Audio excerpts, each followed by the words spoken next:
Good morning and Namaste Om. Welcome. Here's a question that you don't get asked frequently. And it's not an overcomplicated answer, it's a very simple answer, as you'll understand when the question is raised. How many lives are you living right now?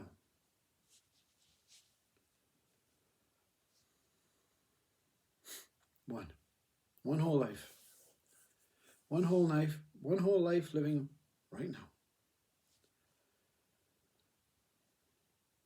So how many of you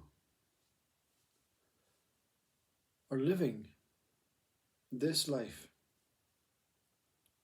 right now? One. One whole you living life right now. Here and now.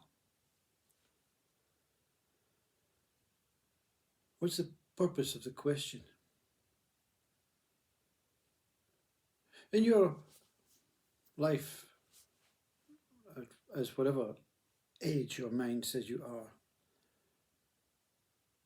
to the date of your first possible memory, how many of you have lived this life from then until now? Was it you that was at your 5th birthday? Was it you that was the one that sat next to your friend at school? Was it you that fell off your scooter when you were 7? Was it you that played and picked up the trophy for the football team? Was it you every time? Was it you every moment? Was it you that woke up every day as the same? You're going to say yes. Why? Because the identification of you, the identification of the environment, the identification of the people around you, kept you as one.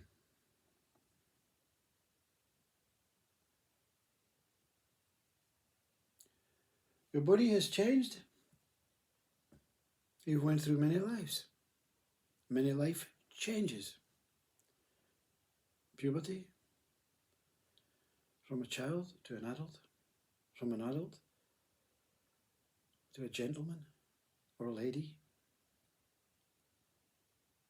to a pensioner, whatever. But it always happened to you. It was your changes. But can you identify with that child that fell off the scooter? Was it you? Can you clearly see a picture in your mind that it was 100% you? And if it was you, why do you look so different now? Because we have created an idea that time keeps us together. And it's a great idea. Otherwise we'd all be walking around into people's homes, into different environments, saying I'm a different person today, I'm a different mind today, I'm a different soul today, I'm a different spirit today. So the purpose of this is to realize, without the identification, without the information, without the name, without the associations to that what surrounds you, that's what makes it you.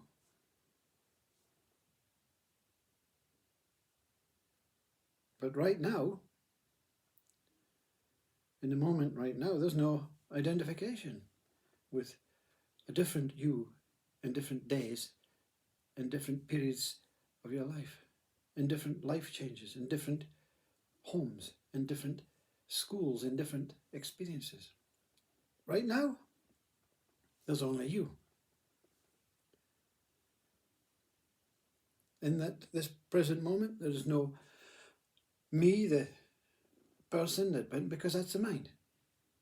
The mind is traveling through its time-based understanding of its story, of its CV, to try and hold itself together, to replicate you, to honor you, to worship you, the you that is infinite and boundless.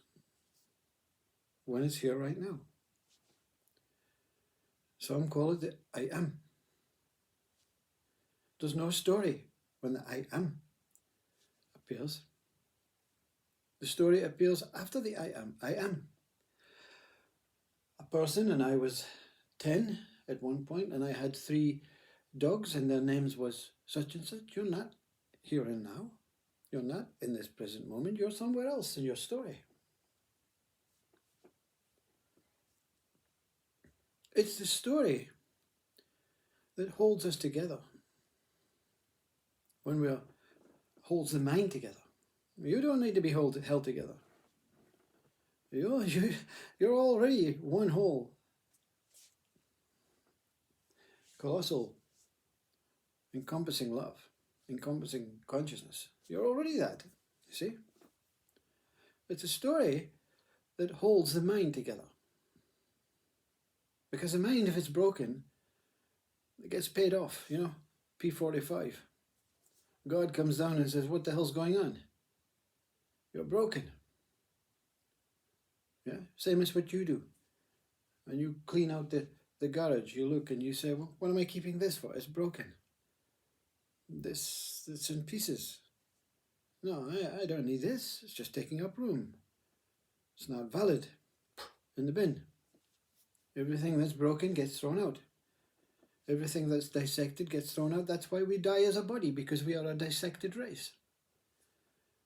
The ego is a dissected race. It loves division. It loves segregation. It loves breaking things down. It loves building and breaking, building and breaking, building and breaking. And the great David Bohm says the problem is not that we do things, not that we build things up, not that we break things down. It's the thought that we can break more up. We can build more up. We can break more down. It's the thought that we can break into the planets and the universe. It's the thought that we are traveling too fast in time, as Patrick McGoogan once said. Nothing wrong with humanity, it's just we are traveling too fast.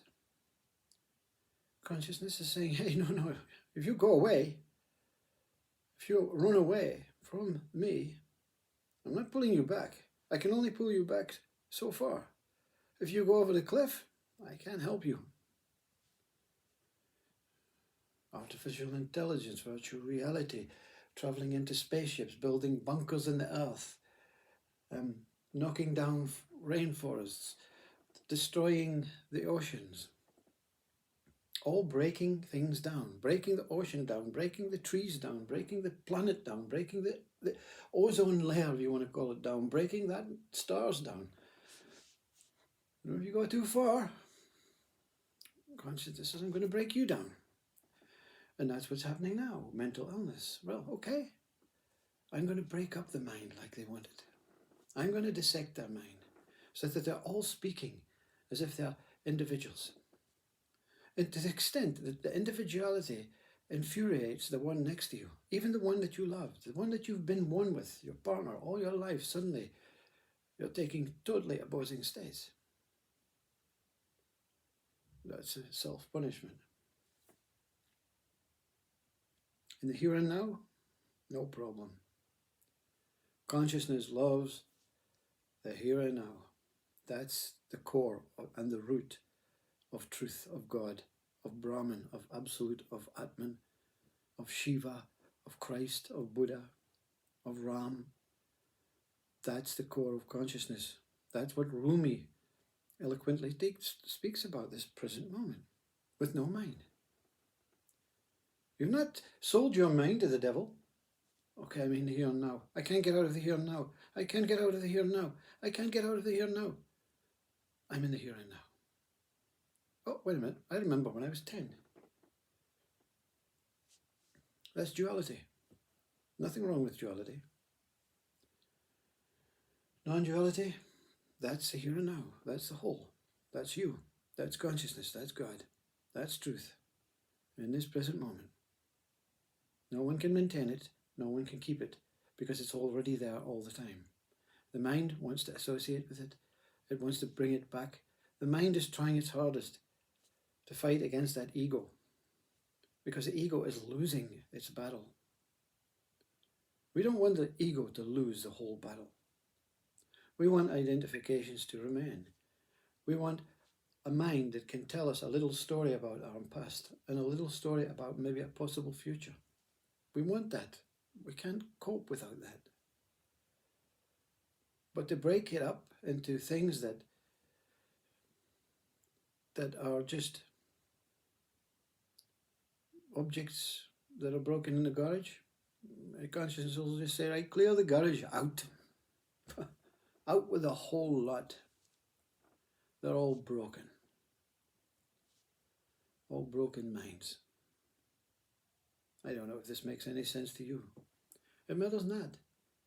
It's not in my hands or your hands. The hands are the problem. Right? The hands cannot stay still. They have to be doing something. Because the mind's saying, do something, do something, do something. Operate, build. You won't get your wages if you don't do something. If you won't get paid, you won't get satisfaction. You won't get holidays. You won't get to touch your children. You won't get any of the things that you are entitled to without us controlling you. But anyway, to break you up, we're going to have to do so many things, so many nasty things.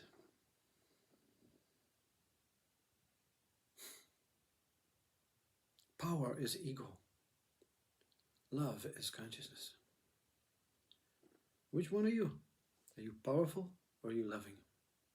Very simple. I don't need power. And the powerful says, I don't need love. I don't need all that stuff. I'm here to destroy and build. Build up, break down, build up, break down, build up, break down, build. Higher. Into the universe we go. And terrorize nature.